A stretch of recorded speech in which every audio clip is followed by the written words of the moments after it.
पाठ 9 मंगर। पाठ परिचय चैप्टर इंट्रोडक्शन।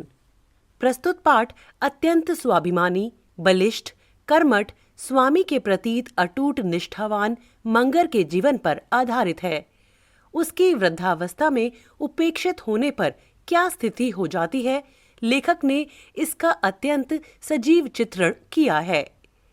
पाठ का उद्देश्य, चैप्टर ऑब्जेक्टिव, कौशल, वाचन श्रवण, पठन पाठन, मौखिक व लिखित प्रश्नोत्तर। पाठ से आगे चिंतन और मनन, व्याकरणिक, अनेकार्थी शब्द, शब्दों से मूल शब्द और प्रत्यय अलग करना, दोहरे उदाहरण चिन्ह। विशेष संवर्धन गतिविधियां, जीवन कौशल, रचनात्मक कौशल, लेखन, संवाद, परियोजना कार्य। शिक्षा, हमें गरीबों का सम्मान करना चाहिए और उनकी भावना समझनी चाहिए। हट्टा कट्टा शरीर, कमर में भगवा, कंधे पर हल, हाथ में पैना, आगे आगे बैल का जोड़ा।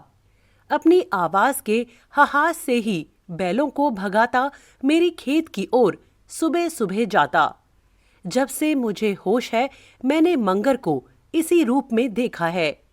मुझे ऐसा लगता है। हाँ, मुझे याद है हल के बदले कभी कभी मुझे भी उसके कंधे पर चढ़ने का सौभाग्य मिल चुका है, लेकिन ऐसे मौके बहुत कम आए हैं, क्योंकि ना जाने मंगर को बच्चों से वह स्वाभाविक स्नेह नहीं जो उसके जैसे लोगों में प्रायः देखा जाता है। उसे देखकर बच्चे भागते ही रहे हैं। आज जब मंगर अशक्त जर्जर हो चुका है, बच्चे मानो इसका बदला चुकाने को अपनी छोटी छड़ियों से उसे छेड़कर भागते हैं, और जब वह झल्लाता है उन्हें मारने के लिए बुढ़ापे की अपनी लकुटियां खोजता या खींचकर गालियां बकने लगता है, तो वे खिलखिला पड़ते हैं और उसको मुंह चिढ़ाने लगते हैं। बच्चों से उसकी वितृष्णा क्यों हुई?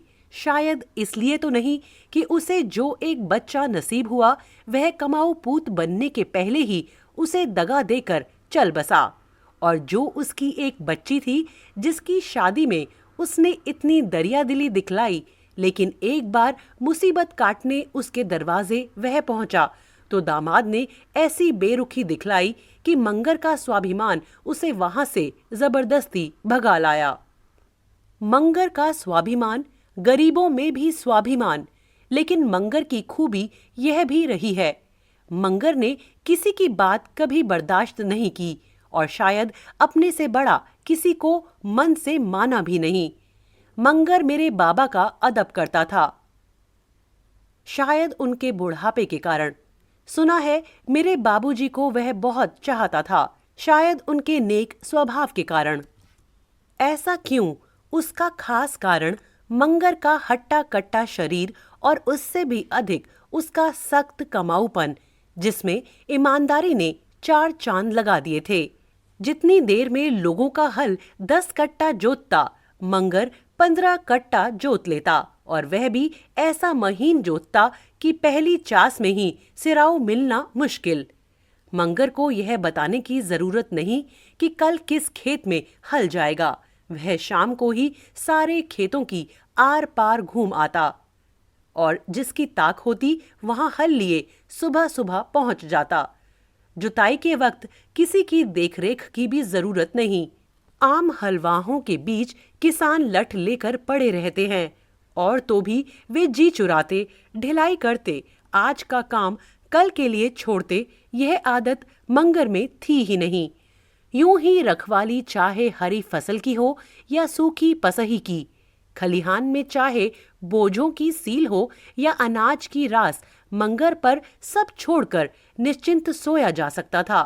दूसरा ऐसा जन मिलेगा कहाँ? फिर क्यों ना उसकी कद्र की जाए। कभी कभी बातें कुछ बढ़ भी जाती। एक दिन काफी कहा सुनी हो गई। दूसरी सुबह मंगर हल लेने नहीं आया, इधर से बुलाहट भी नहीं गई। रुपए हैं तब हलवाहे ना होंगे। कोई नया हलवाहा लेकर खेत जोत गया। उधर दूसरा किसान जाकर मंगर से बोला, मंगर देख, उन्होंने दूसरा हलवाहा कर लिया है। उनके पास रुपए हैं, 1000 हलवाहे मिलेंगे। तो तेरा भी शरीर है, 1000 गृहस्थ मिलेंगे। चल हमारा हल जोत, तू जो कहेगा मजदूरी दूंगा। मेरा सिर जो दर्द कर रहा है। मंगर ने इसका जवाब दिया और इसका यह सर दर्द तब तक बना रहा जब तक झक मारकर मेरे चाचा जी उसे बुलाने नहीं गए, क्योंकि 4 दिनों में ही मालूम हो गया मंगर क्या है। बैलों के कंधे छिल गए, उनके पैर में फाल लग गया। खेत में हल तो चला, लेकिन न ढेला हुआ न मिट्टी मिली। मंगर के बिना काम नहीं चल सकता। चाचा जी उसके दरवाजे पर खड़े हैं। मंगर भीतर घर में बैठा है। मंगर की अर्धांगिनी मकोलिया ने कहा, मालिक खड़े हैं, जाओ मान भी जाओ। कह दे मेरा सर दर्द कर रहा है। मंगर ने चाचा जी को सुनाकर कहा। मंगर चलो, आपस में कभी कुछ हो ही जाता है, माफ करो। चाचा जी के स्वर में आरजू मिन्नत थी। जाइए उसी से जुतवाइए जिससे 4 दिन जुतवाया है। मुझे ले जाकर क्या होगा? आधी रोटी की बचत भी तो होती होगी। यूं ही नोक झोंक मान मिन्नत। फिर मंगर अपना हलवाही का पैना हाथ में लिए आगे आगे और चाचा जी पीछे पीछे। यह आधी रोटी की बचत क्या? इसे समझा आपने? इसे मंगर का खास इजाफा समझिए। जहां गांव भर के हलवाहे को 1 रोटी मिलती, मंगर के लिए 1.5 रोटी जाती। वह भी रोटी सुअन्न की हो और अच्छी पकी हो। उस पर कोई तरकारी भी जरूर हो, क्योंकि मंगर किसी का कच्चा नमक नहीं खाता। मंगर की सभी शर्तें पूरी होती। लेकिन यह 1.5 रोटी वह खुद खाता, ऐसा आप नहीं समझें। क्या अपनी अर्धांगिनी के लिए लाता? नहीं, आधी के 2 टुकड़े कर कर दोनों बैलों को खिला देता। महादेव मुंह ताके और मैं खाऊं, यह कैसे होगा? मंगर के लिए ये बैल नहीं, साक्षात महादेव थे। मंगर का स्वभाव रूखा और बेलौस रहा है। किसी से लल्लो चप्पो नहीं, लाई लपटाई नहीं। 2 टूक बातें, 2 टूक व्यवहार। तो भी ना जाने क्यों मंगर मुझे शुरू से ही स्नेह की नजर से देखता रहा है। शायद इसलिए कि मेरे बाबूजी उसे बहुत मानते थे, और वह शायद इसलिए भी कि मैं बचपन से ही टूअर हूं। मां मर गई, पिताजी चल बसे, तभी तो उसने अपना पवित्र कंधा मुझे दिया। और जब कुछ बड़ा हुआ तब मैं ननिहाल जाने आने और रहने लगा तो याद आता है मंगर ही मुझे वहां पहुंचाता। उसके बलिष्ठ हाथों के उस कोमल स्पर्श का अनुभव आज भी कर रहा हूं। ज्यों ज्यों बड़ा होता गया, घर से मेरा संबंध टूटता गया। बकौल मंगर मैं तो अपने ही घर का मेहमान बन गया। लेकिन जब जब 2-4 दिनों के लिए घर जाता, मंगर को उसी रूप और उसी पेशे में देखा। कपड़ों से मंगर का बैर रहा है। साधारणतः वह हमेशा नंग धड़ंग रहता, और मैं कहूं मुझे उसका शरीर उस रूप में बहुत ही अच्छा लगता। आज एक कलाकार की दृष्टि से कहता हूं, मंगर को खूबसूरत शरीर मिला था। काला कलूटा फिर भी खूबसूरत। मंगर का वह काला कलूटा शरीर एक संपूर्ण सुविकसित मानव पुतले का उत्कृष्ट नमूना। लगातार की मेहनत ने उसकी मांसपेशियों को स्वाभाविक ढंग से उभार रखा था। पहलवानों की तरह उसमें अस्वाभाविक उभार नहीं थी। जांघें, छाती, भुजाएं, सब में जहां जितनी जैसी गड़त और उभार चाहिए, बस उतनी ही। ना कहीं मांस का लौदा, ना कहीं सूखी काठ। लेकिन आज ना वह देवी रही, ना वह कहाड़ रहा। मंगर वह नहीं रहा जो कभी था। गरीबी को वह अपने अक्खड़पन से हमेशा धता बताए रहा, लेकिन उम्र के प्रहारों से वह अपने को बचा नहीं सका। उसकी एक एक चोट उसे धीरे धीरे जर्जर बनाती रही। उसके शरीर की मांस और मांसपेशियां ही नहीं गल गई हैं, उसकी हड्डियां तक सूख गई हैं। आज का उसका यह शरीर उस पुराने शरीर का व्यंग चित्र मात्र रह गया है।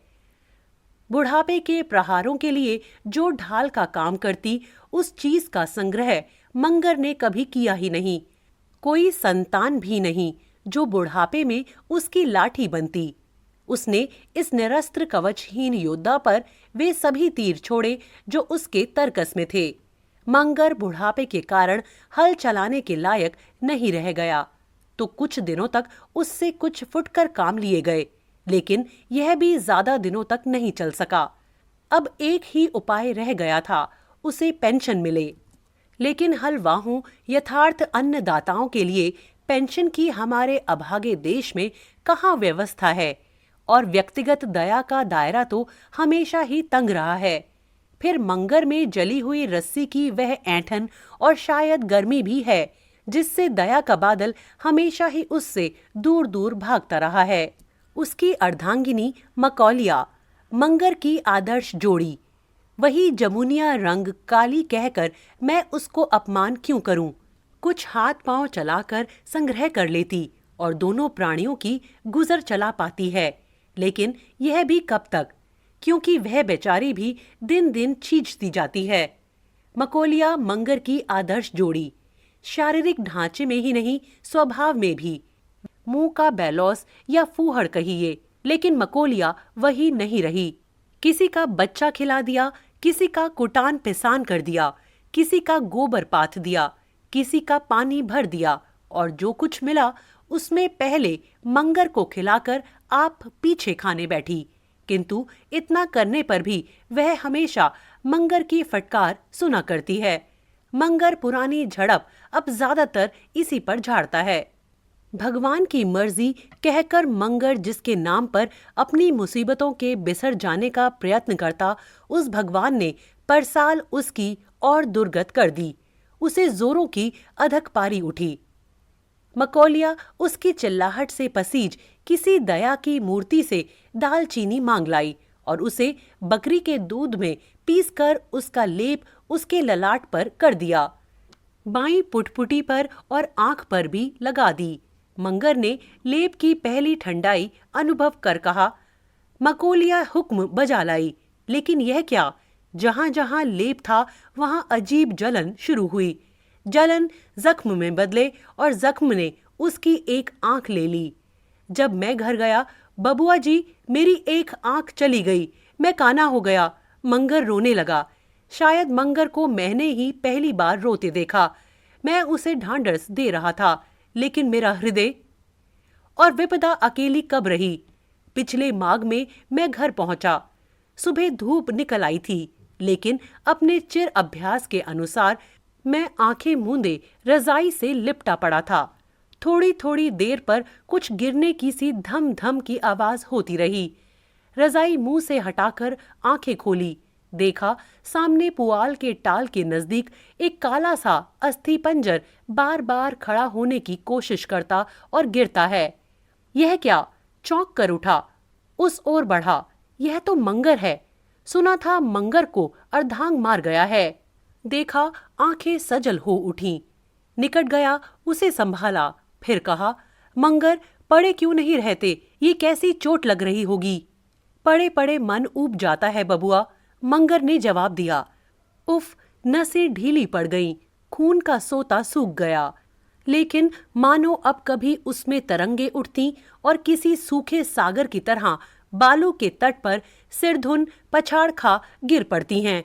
कैसा करुण दृश्य।